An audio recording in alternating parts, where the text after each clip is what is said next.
You have got to be fucking kidding me. The voice wasn't just smooth. It was a weapon, coated in honey and dipped in venom. It was the sound of old money, of a lifetime spent looking down on the world from a penthouse suite. Julian Croft, standing in the cramped aisle of Ascend Air's Flight 2419, felt the words slice through the hum of the cabin. His dark eyes, weary from a 72-hour gauntlet of venture capital pitches in Chicago, locked onto the woman who had draped herself across seat 4A like a queen ascending her throne. The seat that was printed, in stark, undeniable black ink, on the boarding pass clutched in his hand. Her name was Elizabeth Vance, though Julian didn't know it yet. To him she was just an archetype, a perfectly preserved specimen of the 1%. Her hair was a shade of platinum blonde that cost more than a mortgage payment. Her fingers, adorned with rings that could fund a small startup, were swiping dismissively through photos on a phone that was probably 2 generations ahead of the public model. She didn't bother to look up. To her, he was just an obstacle, a piece of mobile scenery momentarily blocking her view. When she finally did lift her head, her eyes, the color of a frozen Arctic lake, performed a scan that was as invasive as a full-body MRI. They took in his simple black hoodie, his dark, worn-in jeans, and the rare, custom sneakers that, to the untrained eye, looked like any other pair, but had actually cost him a small fortune. It was a uniform he wore for comfort, a quiet rebellion against the stiff suits and starched collars of the corporate world. But in her eyes, it was a confession. It was the uniform of someone who didn't belong. "Oh," she finally breathed, the single syllable dripping with a condescension so profound it was almost an art form. "I see. Well, there's clearly been a mix-up. I'm sure we can sort this out. Why don't you go chat with the flight attendant? I've already made myself quite at home here." Julian was tired. It wasn't just the lack of sleep or the mental exhaustion from battling for his company's future in boardrooms, where he was always the only black man at the table. It was a deeper fatigue, a soul-crushing weariness that came from a lifetime of moments just like this. The constant, gnawing need to justify his existence in spaces his very presence seemed to offend. He had just spent 3 days convincing stone-faced investors that his company, EtherTech, was on the verge of revolutionizing global logistics. He had moved mountains of capital with his words, but here, in the first-class cabin of an airplane, he was just a hoodie-clad problem. "Ma'am," Julian said, his voice a low, steady baritone that betrayed none of the volcanic frustration churning in his gut. He had learned long ago that his anger was a luxury he couldn't afford. In a man who looked like him, passion was read as aggression, frustration was seen as a threat. "My boarding pass says seat 4A. This is my assigned seat." Elizabeth's attention finally snapped fully to him, and in that moment, he saw it. The look. It was a complex cocktail of disbelief, irritation, and a barely veiled disgust. It was the look that said, "People like you don't get to be in places like this. People like you don't get to question me." "Yes, I can see what your little paper says," she replied, waving a dismissive hand toward the boarding pass. "But things happen. Systems have glitches. I am an Ascend Zenith member, their highest tier. I've been for 15 years. I always request a window seat in this cabin. I'm certain if you explain the situation to the staff, they can find you something more suitable." That word, suitable. It hung in the air between them, shimmering with unspoken meaning.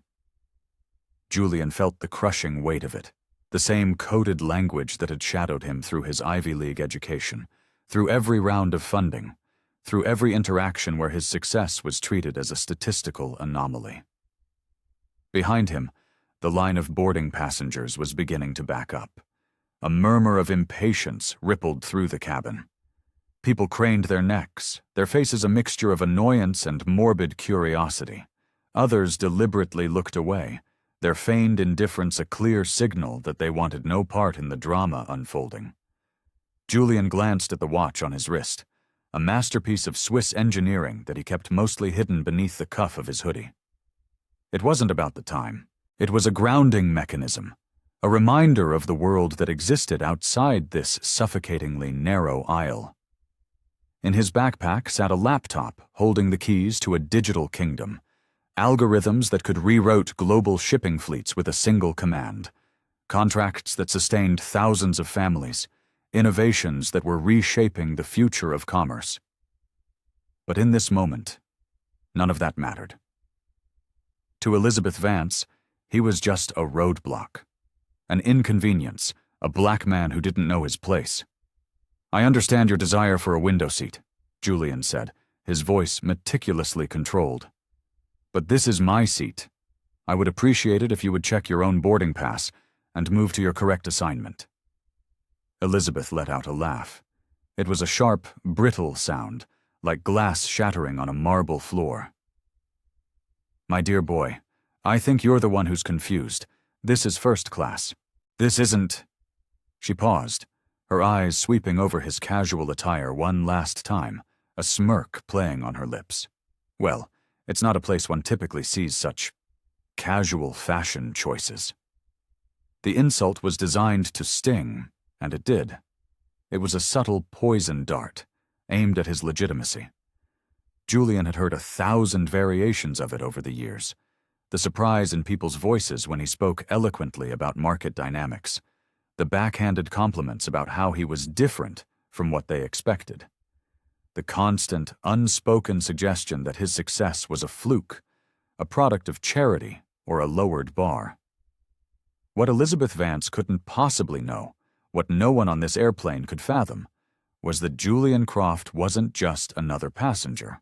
3 years ago, in a hostile takeover that had sent shockwaves through the financial world, his company, EtherTech, had acquired a 70% controlling stake in Ascend Air, the very metal shell of the plane they were in, the complex flight routes it followed, the salaries of the pilots and crew, and the plush leather of the seat Elizabeth was so obstinately occupying.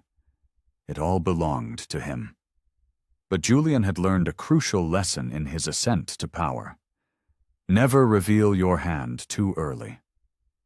It was better to let people expose their true character, to see the raw, unfiltered version of who they were when they believed there were no consequences. "I'm not confused about a single thing," Julian replied, his voice still level but now carrying a new, harder edge. A few nearby passengers, sensing the shift, lowered their phones and began to watch with undisguised interest. "This is my seat, and I am asking you to move." Elizabeth's blue eyes narrowed.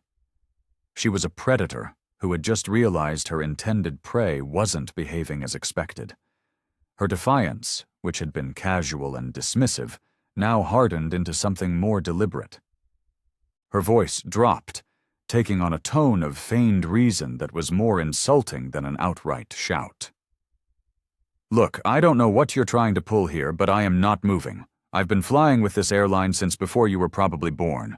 I know how things work. If there's been a mistake, the airline will compensate you for your trouble. That's how it's done." The implication was as clear as the diamonds on her wrist.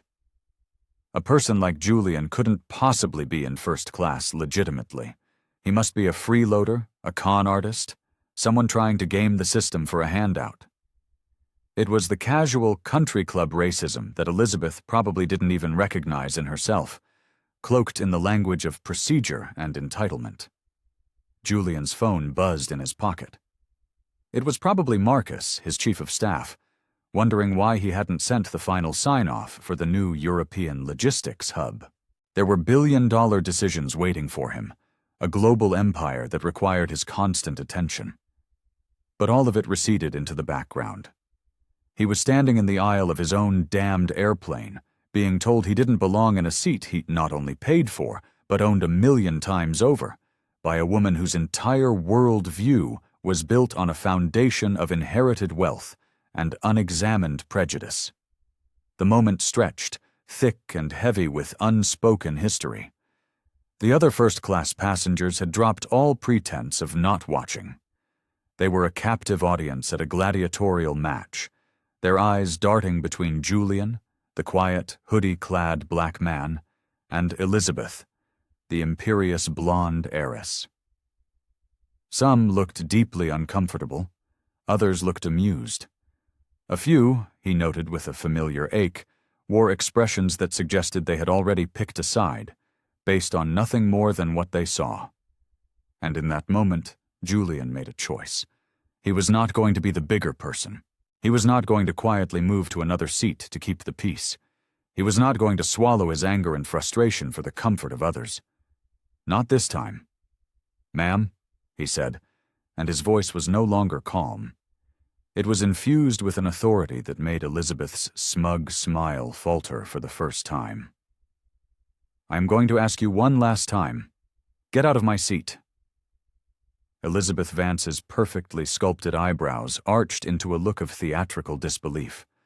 Her Birkin bag, a hideous orange thing that probably had its own security detail, sat on the adjacent seat like a territorial claim marker.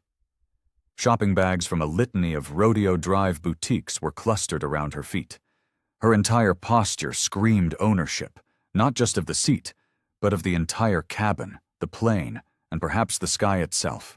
"I'm sorry. I think you're the one who fails to comprehend the situation," she said, her voice adopting the patient, patronizing tone of a teacher explaining a simple concept to a particularly slow child. "I am Elizabeth Vance, of Vance Global Holdings. Perhaps you've seen our developments? We own half of the luxury real estate in Southern California. I'm not just some passenger. I'm a cornerstone of this airline's premium clientele. This seat was reserved for me." Julian remained a silent, immovable pillar in the aisle, his boarding pass a stark, simple truth against her grand performance.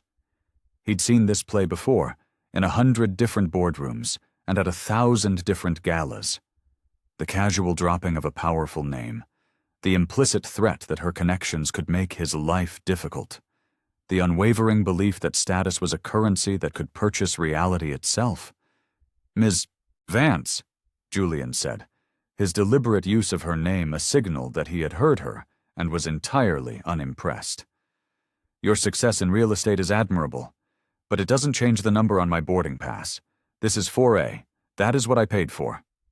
Her laugh was a staccato burst of derision, a sound engineered to belittle and dismiss. "Oh, darling, you're taking this all so personally. Just look around. Does it seem plausible that you would be here, and I would be the one who made a mistake? Honestly, when was the last time you even set foot in a first-class cabin?" The question was a poison-tipped arrow, aimed directly at his pride. It was meant to corner him, to force him into a defensive posture, to make him implicitly admit that he was an interloper in her world. Her eyes glittered with the unshakable certainty of someone whose privilege had always been a shield against consequence. But Julian was a master negotiator. He had faced down corporate raiders and hostile governments. He recognized a power play when he saw one. Elizabeth Vance wasn't confused. She was asserting dominance. She was testing his resolve, expecting him to crumble under the weight of her social and economic superiority. "I fly first class twice a week," Julian replied, his voice dangerously quiet. "Usually on this exact route. And in the 5 years I've been a primary customer of Ascend Air, I have never once encountered someone who refused to vacate a seat they did not purchase." Elizabeth's smile tightened at the edges. She had expected a flustered denial or an angry outburst.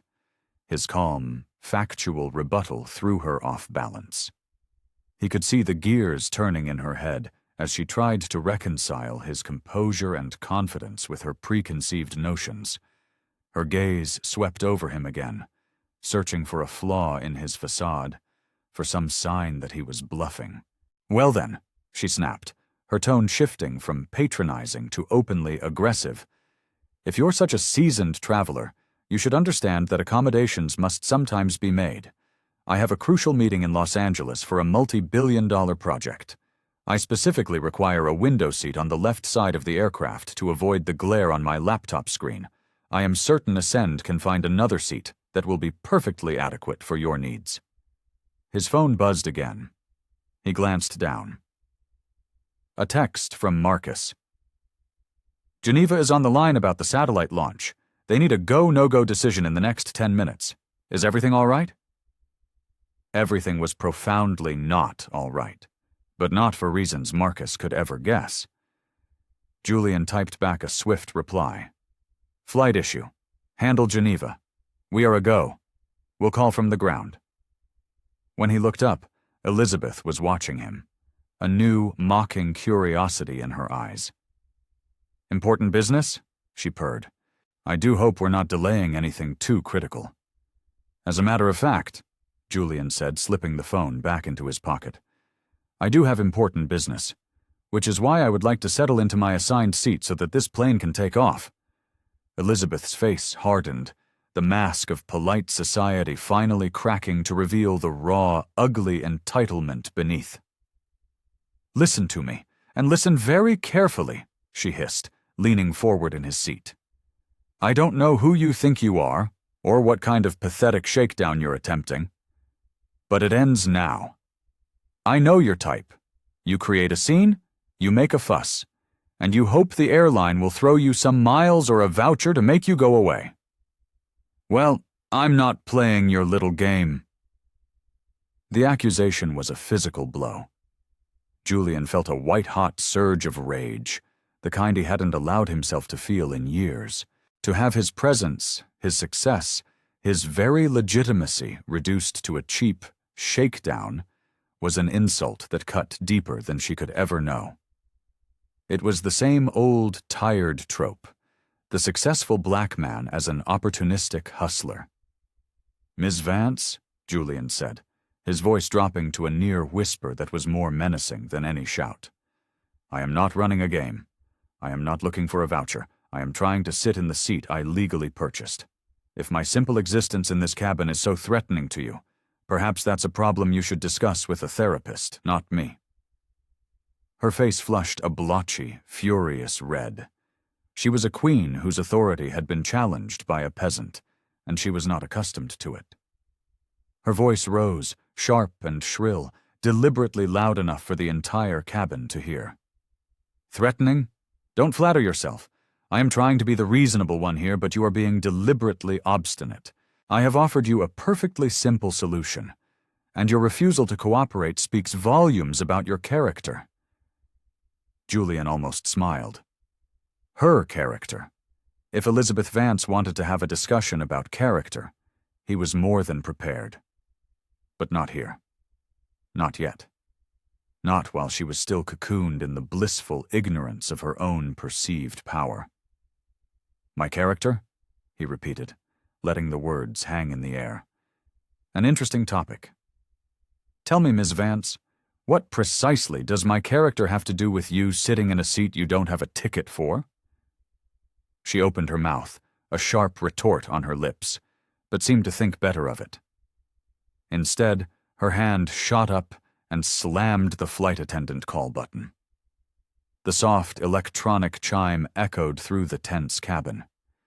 Passengers who had been trying to pretend they weren't listening now turned their heads openly. The show was about to get a second act. I think it's time we involved the professionals, Elizabeth announced, her voice ringing with triumphant righteousness. Clearly, we need someone with actual authority to come and sort this out. Julian nodded slowly, a dark, unreadable expression on his face. Yes, he said, his voice a low rumble. I think that's an excellent idea. Let's get someone with authority.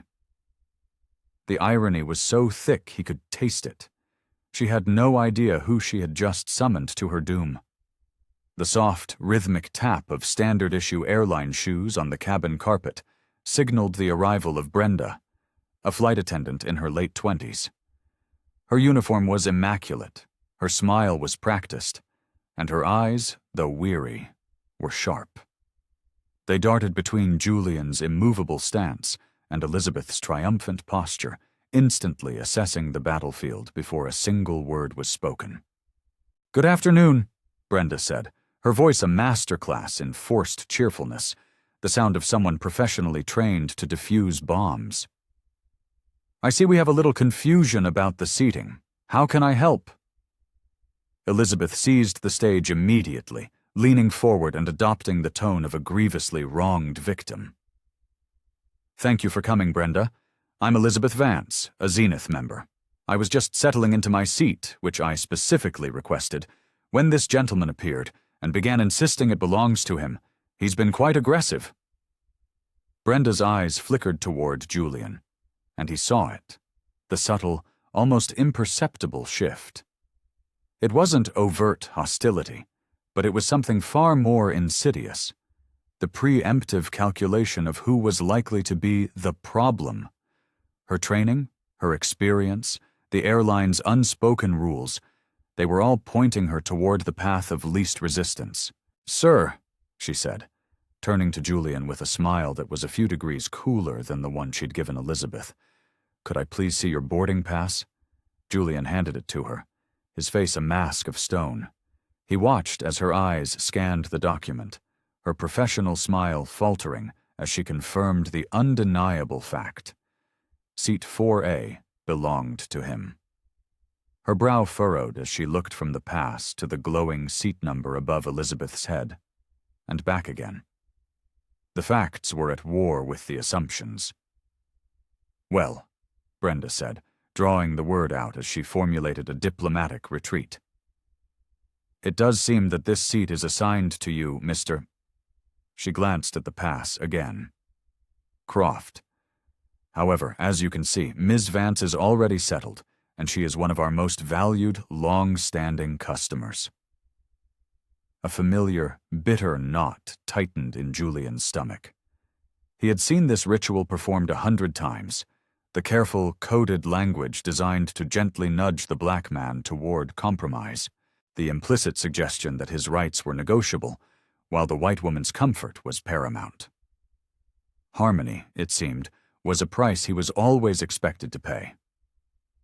"What exactly are you proposing?" Julian asked, his voice dangerously soft. Brenda's smile became a tight, strained line. "We do have other wonderful seats in the cabin. Seat 5C is an aisle with excellent legroom. As a gesture of our apology for the mix-up, I would be happy to offer you a complimentary bottle of champagne and ensure you receive our most attentive service throughout the flight." "The mix-up?" Julian repeated, letting the words hang in the air. "You mean the mix-up of someone stealing my seat and you asking me to be the one to move?" Sensing her advantage, Elizabeth pounced. "I think that is an exceptionally generous and reasonable solution," she declared. "As I explained, I have my work materials arranged here, and I have very specific needs for my flight. I'm sure Mr. Croft can appreciate the need for a little flexibility." Brenda nodded, visibly relieved to have an ally. "Ms. Vance is right. These computer glitches happen from time to time, and we find the path of least resistance is usually best for everyone's comfort." Julian's gaze swept across the first-class cabin. It was a theater of silent judgment. He saw an older white couple in row 6, whispering to each other while casting disapproving glances his way. He saw a young black woman in row 3, her face etched with a look of weary recognition, a silent acknowledgement that she was watching a story she knew all too well. And in row 2, he saw a man in a sharp suit with a press badge clipped to his jacket, watching the entire exchange with a hawk-like intensity, his phone held at an angle that was just a little too perfect, a little too steady. The man caught Julian's eye for a split second and gave a nearly imperceptible nod, a journalist recognizing the scent of a story. Have you ever been in a situation like this, where the rules are on your side, but the entire system seems to be bending to protect someone else? It's a moment of truth. You can feel the pressure to just give in, to make the problem go away. If you believe Julian should hold his ground, I want you to type "hold the line" in the comments below. And if you're just joining us, you had better smash that subscribe button, because the moment of reckoning is coming. and you are not going to want to miss a single second of the fallout. I appreciate your offer, Julian said, his voice pulling the attention of the cabin back to him. But I decline. I would like to sit in the seat I purchased, the seat listed on my boarding pass. Brenda's composure finally began to fray. Mr. Croft, I am trying to de-escalate this situation. Ms. Vance is a Zenith member and I'm not? Julian interrupted, his question a silken dagger. Brenda's mouth opened, then snapped shut. She was trapped. Any answer she gave would be an admission of the very bias she was trying to obscure with corporate jargon. Elizabeth, however, had no such qualms. Oh, for God's sake, she scoffed, her voice laced with theatrical exasperation. This is absurd. I've been a loyal customer for 15 years. I spend hundreds of thousands of dollars with this airline annually. I know the pilots. I know the ground crew. I know how this is supposed to work. She turned to Brenda, her expression one of utter confidence, the look of a person who had never once lost a battle of wills. If your computer system overbooked the seat, that is the airline's problem to solve, not mine. I am here. I am settled. I am not moving. Julian's phone buzzed again. Another frantic text from Marcus. The irony was suffocating. He was receiving urgent updates about the multi-billion-dollar global corporation he commanded, while simultaneously being treated like a vagrant by his own employee on his own plane, all to placate a racist customer. Ms. Vance, Julian said, his voice still deceptively calm. You keep mentioning your long history with this airline. Let me ask you a question. In all those years, how many times have you been asked to give up your seat for someone else? Her eyes flashed with fury. I am not giving up anything. I am sitting in the seat I booked, as any normal, rational person would do. But you didn't book this seat, Julian countered. If you had, your boarding pass would say 4A. What you're doing is squatting and then using your status as a weapon to legitimize it. Brenda stepped between them again, a frantic referee in a match that was spiraling out of her control. Sir, ma'am, please, let's all just lower our voices. I am sure we can find a solution here. I am not the one with the problem, Julian said, his voice dropping to a chillingly quiet register. I'm just tired. I am tired of being told that my rights are less important than other people's preferences. Elizabeth let out a derisive snort. Your rights? Don't be so dramatic. We all know what this is. You're trying to leverage this inconvenience into a free flight or an upgrade to international first class. I've seen your act a dozen times. It's pathetic, and it's not going to work. The accusation hung in the cabin air, thick and poisonous. A bomb had just been detonated. Julian felt the weight of every stare, every passenger now a juror in a trial where he had been accused of being a fraud and a grifter. He looked at Elizabeth's smug, triumphant face. He looked at Brenda's panicked expression. He looked at the other passengers, their faces a gallery of mixed emotions. And when he finally spoke, his voice was so low, so filled with a cold, terrifying calm, that everyone had to lean in to hear him. You, he said, locking his eyes on Elizabeth, have no earthly idea what you have just unleashed. The cabin, which had been buzzing with whispers and tension, fell into a dead, electric silence. Elizabeth Vance's accusation had been a declaration of war, and everyone could feel that the battle was about to escalate beyond a simple argument over a seat. Brenda, the flight attendant, looked utterly horrified, her conflict resolution script now a useless pile of ashes. Her hand trembled as she reached for the intercabin phone, her last resort. Perhaps, she stammered, her voice thin and reedy, I should inform Captain Evans. He has the final authority in these matters. Elizabeth's face bloomed with a cruel, vindictive pleasure. Yes, Brenda. I think that is a splendid idea. Let's get the man in charge down here to explain the rules of civilized air travel to Mr. Croft. Julian gave a slow, deliberate nod. By all means. I would very much like to have a word with the man in charge." As Brenda scurried toward the cockpit like a frightened mouse, a calm, authoritative voice cut through the silence from row 2. "Excuse me, I don't mean to interject, but I believe I have a professional obligation to do so." All eyes swiveled to the man with the press badge. He was in his late 40s, with sharp, intelligent eyes and the weary but resolute demeanor of a man who had seen it all.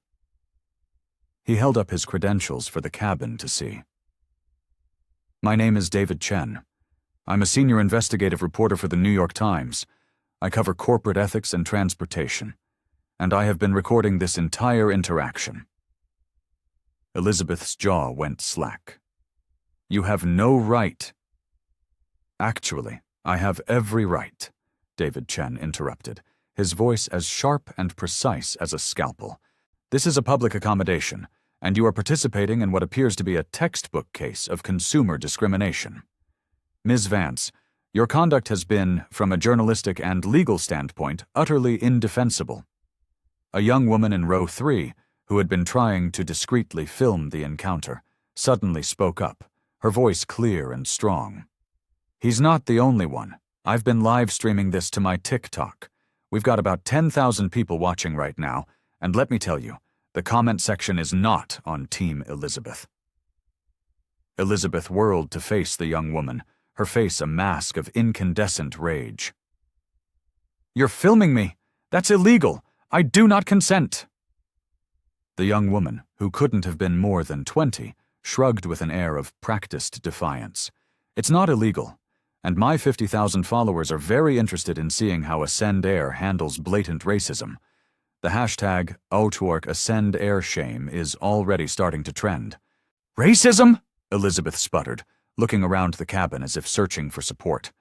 "This isn't about race. This is about protocol. You people are twisting this into something it's not." The phrase, "you people," landed with the force of a physical blow. A collective gasp went through the cabin. The young black woman in row 3 closed her eyes, a look of profound pain on her face. Julian felt something within him go cold and still, a dangerous calm that he recognized from the most brutal boardroom negotiations of his career. David Chen was already typing furiously into his phone. "Ms. Vance, for the record, did you just use the phrase, 'you people'? When referring to those who are documenting your discriminatory behavior, I want to ensure my quote is precise." Elizabeth finally realized her catastrophic error. "That's not... I wasn't referring to... I meant the media, the social media people. I am not a racist." For the first time since Brenda had left, Julian spoke. His voice, though quiet, commanded the absolute attention of everyone present. "Ms. Vance, you have accused me of being a con artist. You have suggested I don't belong here. And you have just used a well-known racial dog whistle to describe the people calling you out. If you are not a racist, you are doing a damn fine impression of one." "How dare you!" she shrieked. "I donate to black charities. I have black friends. I would never—" "You would never what?" David Chen interjected smoothly. "Assume a black man in a hoodie couldn't possibly afford a first-class ticket? Because you did that. Refuse to believe his legitimate boarding pass while asserting your own non-existent claim to a seat? Because you did that too. Resort to racist tropes when your privilege was challenged? Because that is precisely what is happening right now." Before Elizabeth could formulate another disastrous defense, the imposing figure of Captain Mark Evans appeared at the head of the aisle. He was a man in his 50s, with a weathered face and a captain's uniform that radiated authority. Behind him, Brenda looked like she would rather be anywhere else on Earth. "Good afternoon," Captain Evans boomed, his voice accustomed to being heard over the roar of jet engines. "I've been told there is a seating dispute that is delaying our departure." Elizabeth immediately stood, her entire demeanor transforming into that of a gracious, reasonable victim seeking protection. "Captain Evans, thank you for coming. I'm Elizabeth Vance, a Zenith member. There's been a dreadful computer mix-up, and this gentleman is refusing to accept any of the reasonable solutions we've offered." Captain Evans gave her a polite nod before turning to Julian. "And you are?" "Julian Croft," he replied, his gaze unwavering. "And this is my boarding pass for Seat 4A. Ms. Vance has been occupying it since she boarded and refuses to leave." The captain took the boarding pass, examined it, and then surveyed the tense cabin. He saw the reporter, the live streamer, and the dozen other passengers watching his every move. His face was a mask of professional neutrality, but Julian could see the calculation in his eyes. He was weighing the cost of inconveniencing a valued customer against the cost of enforcing a simple rule. "Mr. Croft, I see this is your assigned seat," the captain began, his tone conciliatory. "However, in the interest of getting everyone to Los Angeles on time, and given Ms. Vance's long-standing status with our airline, I'm sure we can find an accommodation." The familiar sting of disappointment washed over Julian. The man in charge, the final authority, was choosing the path of least resistance. He was choosing to appease the bully.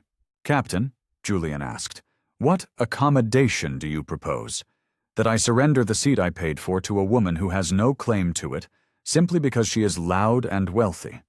Captain Evans shifted on his feet, his discomfort palpable. "Well, as Brenda mentioned, we have other seats available.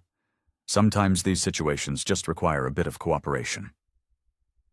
David Chen spoke up from his seat, his voice cutting through the captain's placating drone. "Captain Evans, David Chen, New York Times.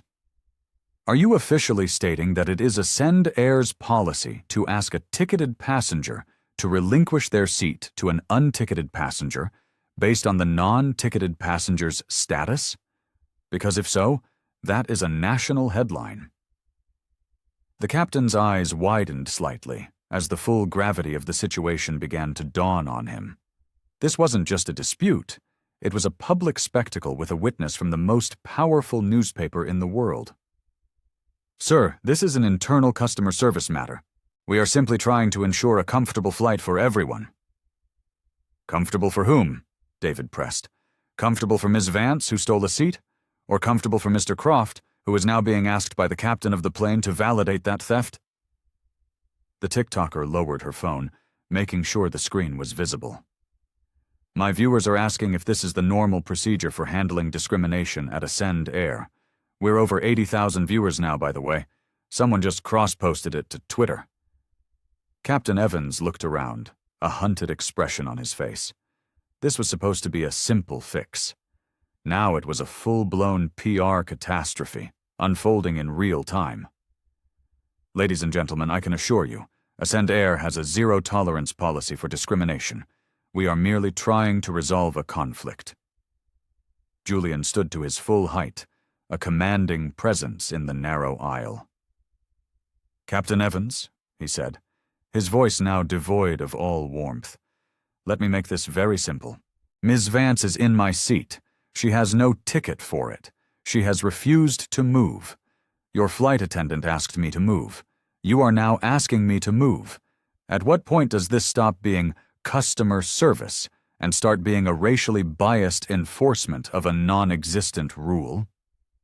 The captain opened his mouth, but Julian held up a hand. "I'm not done. She has publicly accused me of fraud. She has deployed racist language. All of this has been witnessed and recorded. So I will ask you, Captain, is it the official policy of this airline that a wealthy white woman's comfort is more important than a black man's ticket?" The silence in the cabin was absolute. It was the question that stripped away all the corporate jargon and diplomatic language, leaving only the raw, ugly truth of the situation. Finally, Elizabeth broke the silence with a shriek of a laugh. "This is preposterous. I will not be lectured by someone who probably got his ticket with a diversity voucher or some affirmative action handout. People who belong in first class don't dress like they're about to rob a convenience store." The words, so vile and so direct, sucked the remaining air out of the cabin. Several passengers audibly gasped. The young black woman in row 3 began to quietly weep. David Chen's face was grim. "Ms. Vance, I need to be crystal clear. Did you just imply Mr. Croft's ticket was illegitimate due to affirmative action and compare his clothing to that of a criminal?" Elizabeth, realizing she had just immolated herself on a pyre of her own bigotry, doubled down. "I'm just saying that people who belong here know how to behave. They know how to dress." Julian looked at her, his eyes filled not with anger, but with a profound, chilling pity.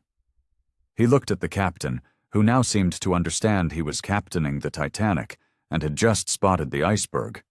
He looked at the faces of his fellow passengers, a jury that had just heard an undeniable confession.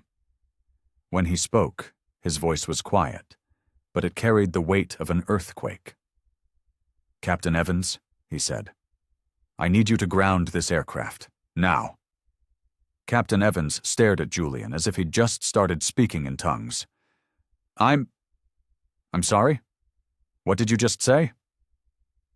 "You heard me," Julian replied, his tone leaving no room for argument.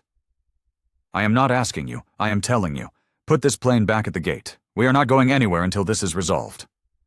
Elizabeth's shriek of laughter was now tinged with hysteria. "Oh, this is priceless. Now he's giving orders to the pilot. What's next? Are you going to demand they rename the airline after you?" The captain looked utterly bewildered. 30 years of flying, and he had never encountered this. He'd handled hijack scares, engine failures, and biblical storms, but he had never been ordered by a passenger in a hoodie to ground his plane. "Mr. Croft, with all due respect, you are a passenger. You do not have the authority to make operational decisions for this aircraft." Julian reached into his pocket and pulled out his phone. "Captain," he said, his voice deadly serious, "I am about to make one phone call. I strongly advise you to pay attention to what happens next." David Chen leaned forward, his pen poised. The TikToker adjusted her phone, her eyes wide. Her viewer count had just rocketed past 100,000. Julian's thumb moved over the screen, but instead of dialing a number, he opened a custom application. The sleek, dark interface displayed the Ascend Air logo above a series of complex operational dashboards. What is that?" Brenda whispered, her eyes fixed on the screen. Julian's finger hovered over a large, ominous red button labeled Fleet Status Override, Exec Auth, JC. "This, Brenda," he said, his voice resonating through the silent cabin, "is the executive command module for the entire Ascend Air global fleet. And this," he pressed the button, "is what happens when you corner a man who owns the entire goddamn company." The screen flashed a confirmation. "Flight 2419, Ord LAX, status, grounded, exec, override confirmed, return to gate C11 immediately." Almost instantly, the captain's cockpit radio crackled to life, the voice of air traffic control filling the cabin. "Ascend 2419, this is O'Hare Tower. We are showing an executive-level fleet command grounding your aircraft. Confirm your status. You are ordered to return to gate C11 immediately." Captain Evans stared at the radio, then at Julian's phone, then back at the radio, his face ashen. "Tower, this is Captain Evans. Can you repeat that? Did you say an executive-level fleet command?" "Affirmative 2419, the radio squawked back. "The order is coming directly from the Ether Tech corporate mainframe. Return to gate C11. You will be met by a corporate liaison." Elizabeth Vance's perfectly made-up face had gone a ghostly white. What was that? What did you just do?" Julian pocketed his phone, his eyes locking onto hers with an intensity that made her physically recoil. "Ms. Vance, you were so concerned with my credentials. Allow me to formally introduce myself. My name is Julian Croft. I am the founder and CEO of EtherTech, the parent company that owns a 70% controlling stake in Ascend Air. So you see, I don't just have a ticket for a seat on this plane." He paused, letting the words sink in. I own the plane. The silence that followed was so profound, it felt like the cabin had lost pressure.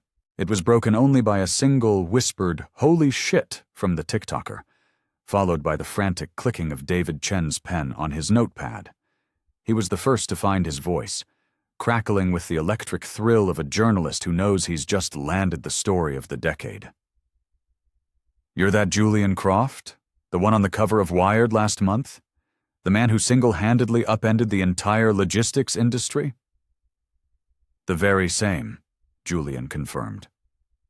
"And Ms. Vance," he continued, his gaze returning to the woman who now looked like she was about to vomit.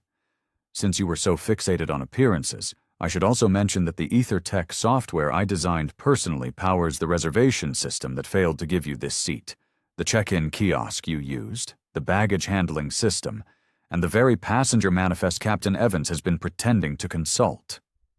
Elizabeth's mouth opened and closed, but no sound came out. "But you're wearing... You look so..." "Like what, Ms. Vance?" Julian asked, his voice a quiet storm. "Like someone who doesn't belong? Like someone who couldn't possibly be the architect of a $100 billion tech empire? Like someone whose presence in a space like this must be a mistake?" Captain Evans stood frozen, the blood drained from his face, as he processed the cataclysmic reality that he had just spent 20 minutes siding against the owner of his company in a dispute over a seat. His radio crackled again, a new, more urgent voice this time. "Captain Evans, this is Ascend Operations. Return to the gate now. The CEO's chief of staff is en route to meet you. All passengers are to remain on board." Brenda looked like she was going to faint. "Mr. Croft, sir, I had no idea. I was just following protocol." "You were following the path of least resistance," Julian corrected her, his voice firm but not unkind. "You were trained to identify the person with the least perceived power and ask them to sacrifice their rights for the comfort of the person with the most. Today, you just happened to guess wrong." The TikToker's phone was now a blur of notifications. "Oh my God," she whispered. "The viewer count just passed 250,000. A producer from CNN just DM'd me." Elizabeth finally managed to speak, her voice a pathetic, croaking whimper. I didn't know. How could I have known?" "How could you have known to treat another human being with basic decency?" David Chen interjected, not even looking up from his notes. "How could you have known to believe a man's valid ticket? How could you have known not to assume a black man in a hoodie was a criminal trying to scam the system?" Julian's phone vibrated, a text from Marcus. "Julian, what in the ever-loving hell is going on? The entire internet is on fire. Something about you grounding a flight. Call me now." He typed back, "Handle all media. Draft a statement on systemic discrimination in corporate travel. Convene an emergency board meeting for 1,500 hours. This is about to get much, much bigger." As the plane began its slow, humiliating taxi back toward the terminal, Julian looked at the stunned faces around him. Shock, embarrassment, and on a few faces, a dawning, exhilarating excitement.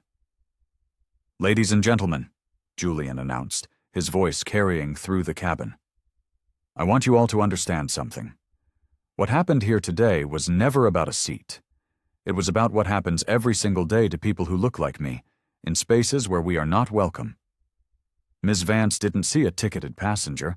She saw a threat to her worldview. Brenda didn't see a customer with a valid complaint.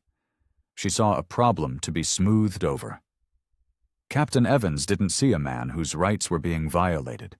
He saw a situation that required the reasonable person to compromise. The plane docked at the gate with a gentle bump. Through the window, Julian could see a crowd forming on the jet bridge, airport officials, stern-faced executives, and the unmistakable figures of television news crews. Every single assumption made about me today was based on the color of my skin and the clothes on my back," Julian continued, his voice resonating with power. "And that is a bug in the system that I am now going to personally fix, not just on this airline, on every airline." Elizabeth finally looked up, tears carving paths through her expensive foundation. "Mr. Croft, I am so sorry. I truly had no idea." "That is the entire problem, Ms. Vance," Julian said, his expression softening into one of weary disappointment. "You didn't know who I was, so you assumed you had the right to treat me as less than human. The problem isn't that you failed to recognize a CEO. The problem is that you failed to recognize a person." "Saoam." As the cabin door opened, Julian stood and collected his backpack. A hush fell over the cabin. Captain Evans and Brenda stood frozen, awaiting their sentences. "Captain Evans, Brenda," Julian said as he moved to the exit. "We will be having a long conversation very soon. Ms. Vance, you will be hearing from my legal team. Consider your zenith status and your ability to fly on any Ascend Air flight permanently revoked." He paused at the door, turning back to face the passengers one last time. "And for everyone else, for the reporter who documented, for the student who live-streamed, and for everyone who watched. Thank you. Your attention is the only thing that creates accountability. The most powerful weapon against injustice is to simply refuse to look away." And with that, Julian Croft, the man who owned the plane, stepped out into the blinding flash of cameras, leaving behind a cabin full of people who had just witnessed the first tremor of a revolution. The jet bridge was a scene of organized chaos. A phalanx of airport security formed a tight corridor, holding back a growing swarm of reporters and onlookers. Near the gate, a group of Ascend Air executives in dark suits huddled together, their faces pale, speaking into their phones in hushed, frantic tones. But Julian's eyes immediately found the sharp, bespoke suit of Marcus Thorne, his chief of staff, who was pacing like a caged panther. "Julian, thank God," Marcus said, rushing forward and lowering his voice. "The world has lost its mind. Twitter, CNN, BBC, everyone is running with it. The video that girl posted has over 2 million views in under an hour. Ascend Air shame and Furk CEO revolt are the top 2 trending topics globally. What in God's name happened on that plane?" Julian glanced back toward the aircraft. Passengers were now deplaning, their faces a mixture of awe and disbelief. Elizabeth Vance stumbled out, looking utterly broken, shielded by an airport official. She was followed by David Chen, who was already on the phone, dictating what was undoubtedly a front-page story to his editor. "What happened, Marcus?" Julian said, his voice low and intense. I decided I was done. Done being polite. Done being accommodating. Done accepting a world that demands I shrink myself to make other people comfortable." Marcus pulled up a news feed on his tablet, his eyes widening. "Julian, look. Every major outlet has the story. Billionaire tech CEO grounds own airline in stand against racism. Ascend Air in freefall after shocking discrimination incident. The stock. Ascend is down 17% in after-hours trading, but EtherTech is up 9%.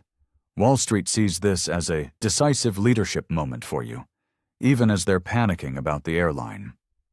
A woman in a crisp Ascend Air corporate uniform broke away from the executive huddle and approached them, her face a carefully constructed mask of concern. "Mr. Croft, I am Susan Lowell, Executive Vice President of North American Operations. On behalf of the entire company, I need to express our most profound apologies for this incident. We are launching a full, immediate investigation." "An investigation, Ms. Lowell?" Julian asked, his tone dangerously mild. "Tell me, are you investigating the blatant racism that occurred, or are you investigating how to contain the public relations disaster?" Susan Lowell's composure faltered for a fraction of a second. "Sir, I understand your anger. But we have established protocols for these matters. We need to handle this by the book." "The book?" Julian countered, a humorless smile touching his lips. "Does the book say that when the owner of the company is racially profiled by his own staff, the appropriate response is to form a committee? Does it say to issue a press release full of empty platitudes while the stock burns? Because that book is about to be rewritten. In fact, I'm about to burn it." Marcus leaned in, whispering. "The board just convened an emergency session. They're online now. They want a damage control strategy from you, ASAP." Julian watched as the last few passengers from Flight 2419 cleared the jet bridge. The TikToker, whose name he now knew was Chloe, was being mobbed by reporters, her phone still broadcasting live to an audience that was now likely cresting 1 million. Captain Evans and Brenda exited last, their faces grim, looking like prisoners on their way to the gallows. "Ms. Lowell," Julian said, turning his full attention back to the executive. "Let's be clear, this will not be handled by the book. This will be handled in the full, unforgiving light of day. This is going to be public, it's going to be painful, and it's going to be permanent." Her eyes narrowed. "Mr. Croft, with all due respect, you may want to consider the legal and regulatory ramifications. The FAA does not look kindly on using a commercial aircraft to settle a personal score." "A personal score?" Julian's voice was laced with ice. "You think this was personal? You think I crippled my own multi-billion-dollar asset because one woman was rude to me? This was a diagnostic. I ran a stress test on my own company's ethical infrastructure, and the system failed spectacularly. From the customer to the crew to the captain, every single level of protocol was rotten with bias." David Chen had finished his call, and now approached, his notepad open. "Mr. Croft, David Chen, New York Times. Can I get your official comment on Ascend Air's immediate response to what you've termed a system failure?" Julian looked from Susan Lowell's panicked face to David Chen's expectant one. He knew this was the moment. The next words out of his mouth would set the course not just for the airline, but for his entire company, and perhaps for the industry. "Mr. Chen," Julian said, his voice ringing with authority. "You can. My official comment is that apologies are worthless. Investigations are a delaying tactic. What happened today is a symptom of a disease that infects the entire travel industry, and I am announcing the cure." Susan Lowell stepped forward, aghast. "Mr. Croft, I must advise you to discuss this with legal counsel before making any public declarations." "Ms. Lowell," Julian said, cutting her off, "you work for me. Your legal counsel works for me, and I am declaring that, effective immediately, Captain Evans and Flight Attendant Brenda are suspended without pay, pending a public review of their conduct.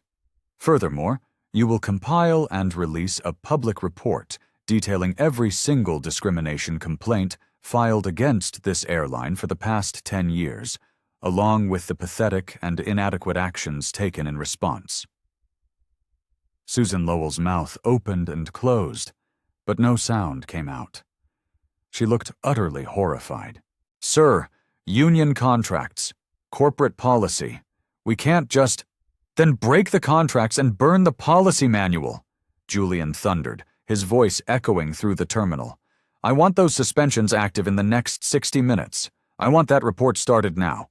And I want a new, mandatory anti-bias and de-escalation training program designed by independent leading experts in the field, rolled out to every single employee, from the baggage handlers to the board of directors, within 90 days. Marcus was typing with lightning speed on his tablet. "Directives sent to HR, legal, and the board chairman," he confirmed quietly. David Chen's pen was flying across his notepad. "Mr. Croft, are these changes limited to Ascend Air? Your EtherTech software is the backbone for nearly every major carrier in the world. Do you view this as an industry-wide crisis?" Julian took a deep breath. This was it. The point of no return. Through the massive terminal windows, he could see Flight 2419 sitting forlornly at the gate, a silent monument to the chaos of the last hour. "Mr. Chen," Julian said, "what happened to me today wasn't an Ascend Air problem. It was a human problem, enabled by corporate cowardice and technological indifference.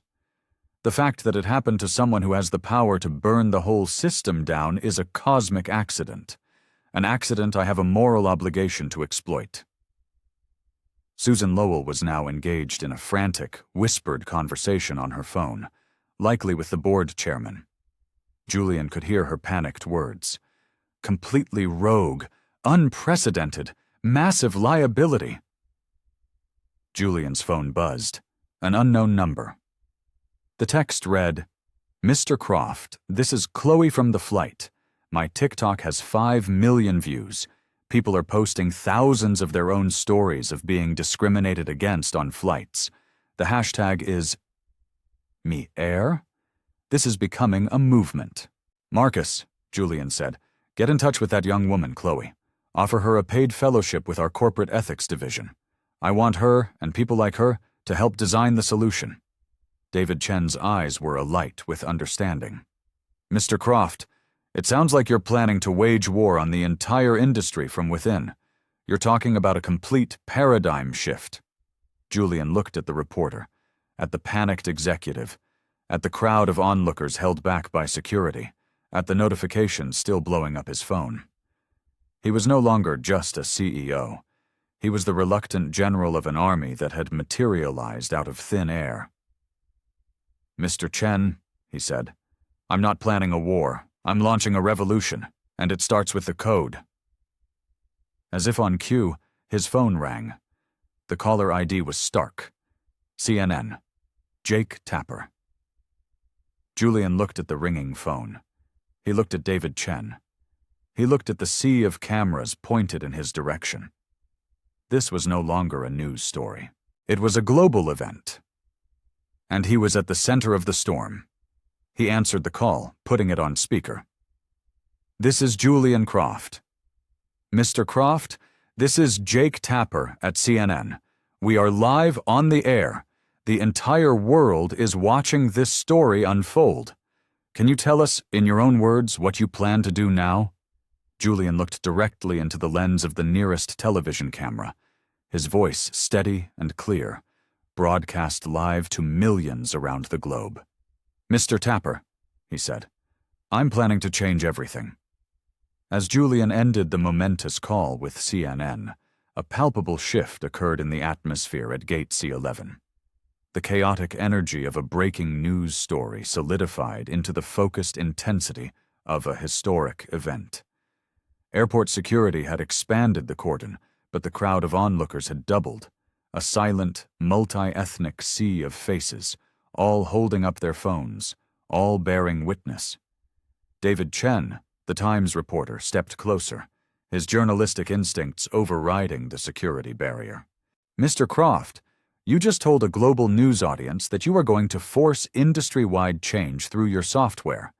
The pushback will be monumental. Airlines are not going to surrender their autonomy without a fight." Julian's eyes scanned the crowd and landed on Chloe, the student whose TikTok stream had been the spark. She was now giving an interview to a local news crew, speaking with a passion and clarity that belied her age. She was no longer just a witness. She was a voice. "Mr. Chen," Julian replied, his voice calm and measured, "they are not my peers. They are my clients. They are my dependents. They have built their entire logistical infrastructure on a platform that I own. When they signed their contracts with EtherTech, they agreed to clauses that give us broad authority over operational standards to ensure network integrity. I am simply redefining integrity to include human decency." Marcus looked up from his tablet, a grim look on his face. "Julian, the first shots have been fired. American and United have both issued statements calling for an emergency industry summit to discuss what they're calling technological overreach. They're trying to form a coalition to break their contracts." Julian let out a short, sharp laugh. "Let them. It would take them a decade and tens of billions of dollars to build a viable alternative to our platform. A decade during which they will be publicly defined as the airlines that are pro-discrimination.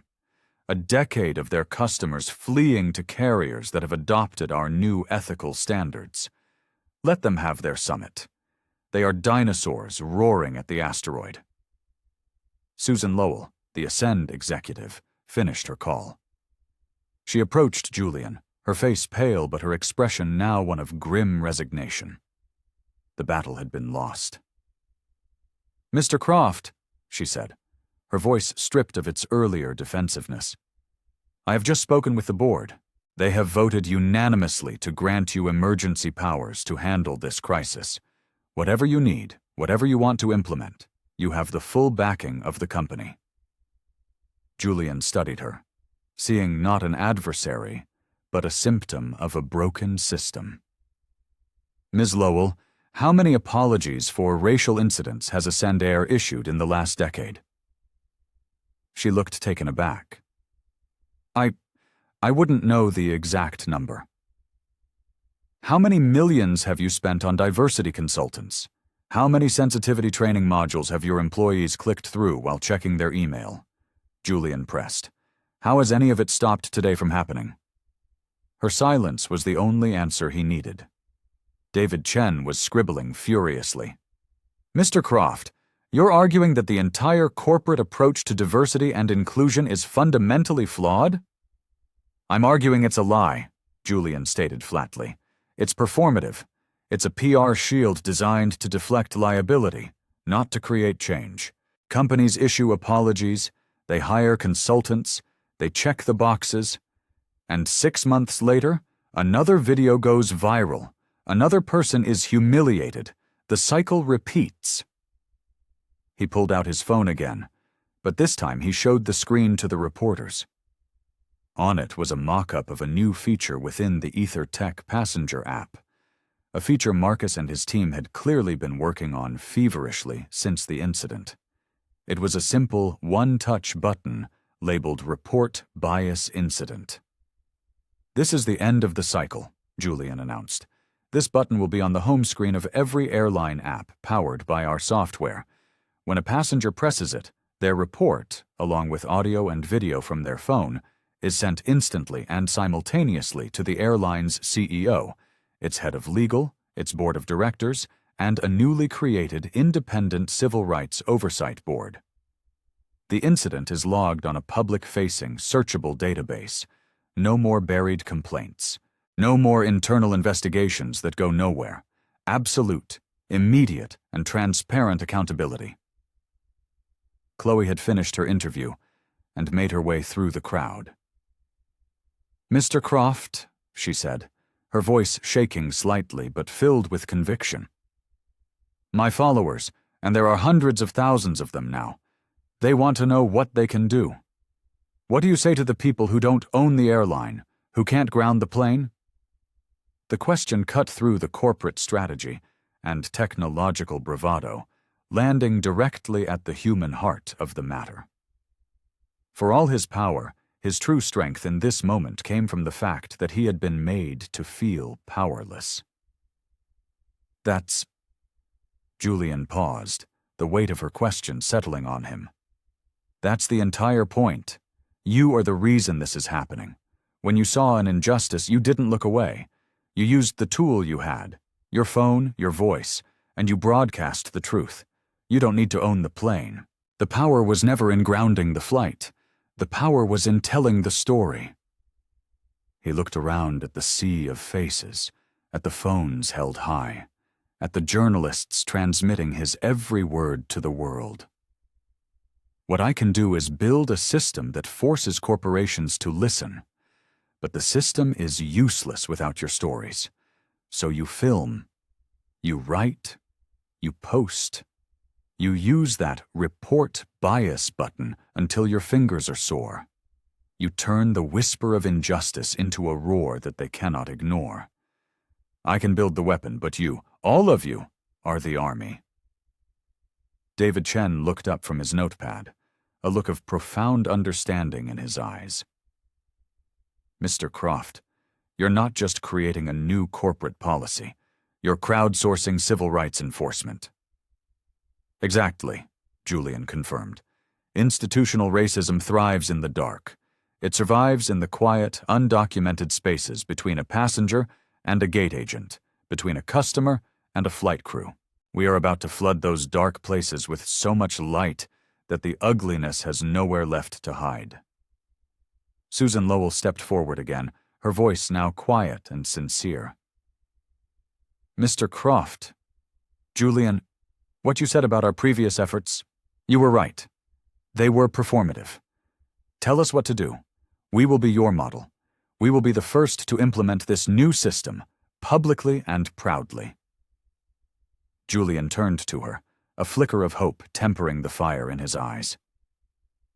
Ms. Lowell, do you know how many formal discrimination complaints Ascend Air has on record from last year? She shook her head. I don't have the exact... Marcus? Julian asked. Marcus's fingers flew. According to our integrated CRM data, in the last 365 days, Ascend received 1,253 complaints containing keywords related to racial, ethnic, or religious bias. Of those, 41 were escalated to a supervisor. 3 resulted in a formal apology. 0 resulted in disciplinary action. A wave of murmurs and gasps went through the crowd. The numbers were a stunning indictment.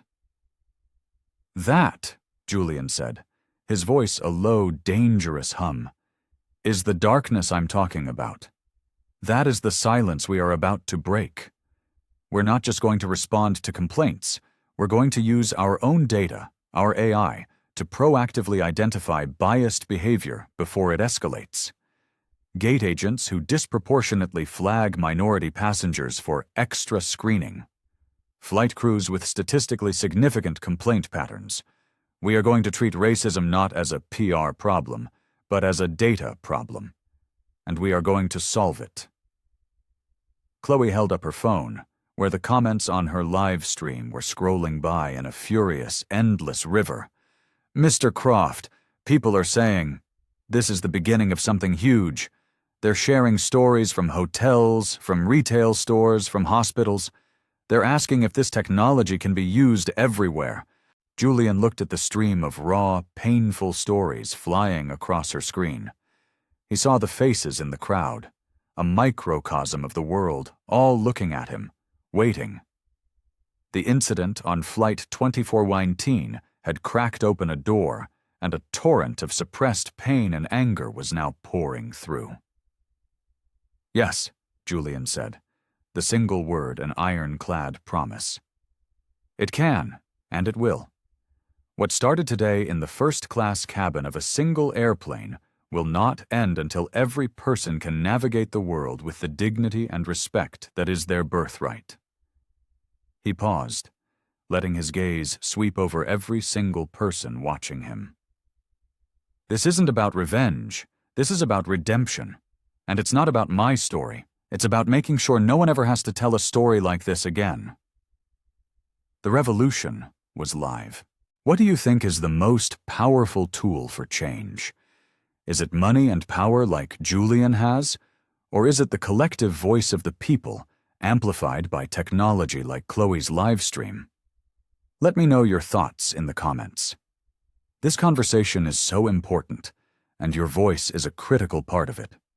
If this story has moved you, if you believe in this fight for justice and dignity, then do your part right now.